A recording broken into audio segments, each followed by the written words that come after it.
I'm Thorne Dickinson. I am excited about sharing with you authentic conversations from Mainers throughout the state about the value this project delivers.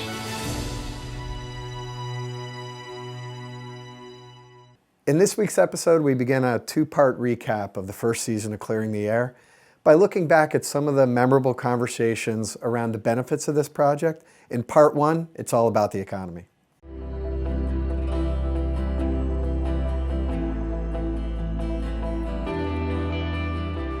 The downtown's getting vital again. We're seeing more restaurants, more people living downtown, but nevertheless the cost of services is high, and to get a shot in the arm of $7 million in new tax revenue every year, that's enormous. It's a gift to the county tax base, and that would generate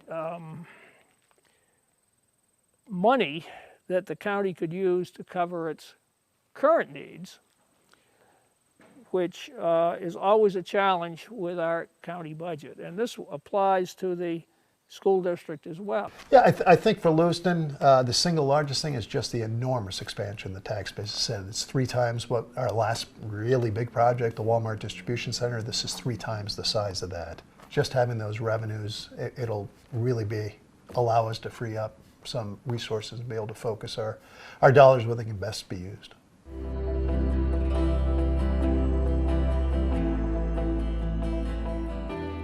With opportunity with the NECEC is really just the sheer length of this fiber. A typical mile per fiber cost ranges from $20,000 to $30,000 per mile, and with the fiber running along the corridor, that really solves a lot of initial problems for service providers. Speak to your project directly. The 201 corridor in Maine has been one of the furthest behind corridors for internet in the state since I've been involved in broadband. And so if you think it was bad before, it's really bad now. And in most of those communities, DSL is the only option. And there's just no way a student can work and an adult can work on the internet at the same time. The challenges for my businesses and our families there is that, broadband, internet, schooling, those things. So we lost families because we lost our schools, and that's all just a sliding scale. So you don't have the infrastructure that people are looking for because your internet access, communications, those types of things. So then people move to where they can get those things for their kids. So then you lose your family structure in the community and it all starts to fall apart. It's kind of a snowball effect. We're getting to a point of understanding just how important broadband is going to be, especially in rural parts of the state. I feel like I wake up every morning and my job is to represent the underdogs, and I need these young people to have the same opportunity as somebody in Cape Elizabeth or Yarmouth. And it's going to be what's best for the state in the long run. If we can connect our young people and their families in rural Maine, that is a game changer.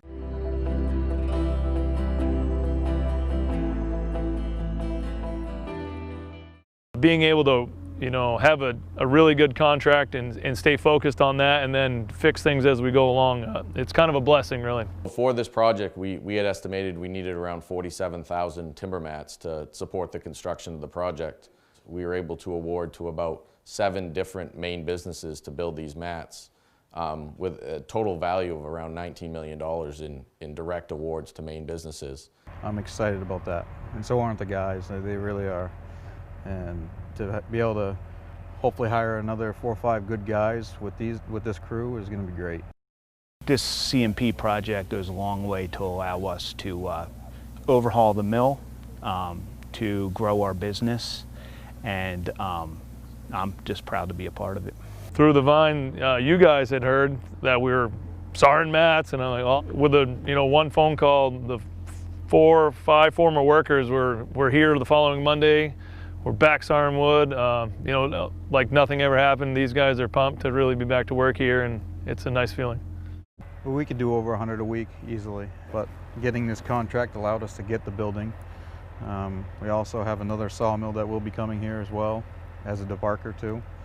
The one that's coming is about 3 times as fast. Oh, wow. Yeah, so it's going to be a big boost. A project this big, it helps everyone.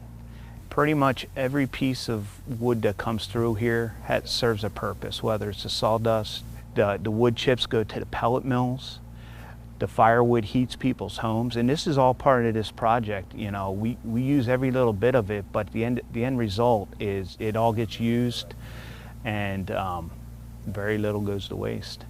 This project means a lot to our members because it would allow them to stay home during the week and work, see their families more, and I'm sure their families would appreciate that as well.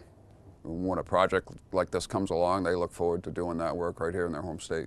For those that think, you know, that this project provides temporary jobs, I would say this. Every project at Chimbro would be viewed as temporary. We're constructors. We're transient, we move around. The question is, how far do we have to go to the next project? And I can tell you our people and our approach to work is to rely on that Maine ingenuity, which is, you know, I can be a carpenter today and I can be an earth mover tomorrow and I can be an environmentalist the next day to get work done. My message to them is that our members and workers that do this type of work are residents of Maine, consumers, homeowners, taxpayers, and voters, and they need to be represented too. And all they're trying to do is go to work and do a job. And this project begins to put Maine on the map as saying, look, we're independent people, we're hardworking people, we care about each other, and if we build this project, people will notice. We're going to lower our energy costs, we're providing jobs and tax base now, right, which creates economy, which we need, and it in itself isn't going to cure our problems of the state, but it will be the beginning and hopefully the catalyst to more projects that will allow us to have and keep what we cherish. So that's all for part one. On the next episode, we'll focus on the environment and a sneak peek on season 2. Thanks for watching, and again, don't forget to subscribe to our YouTube channel.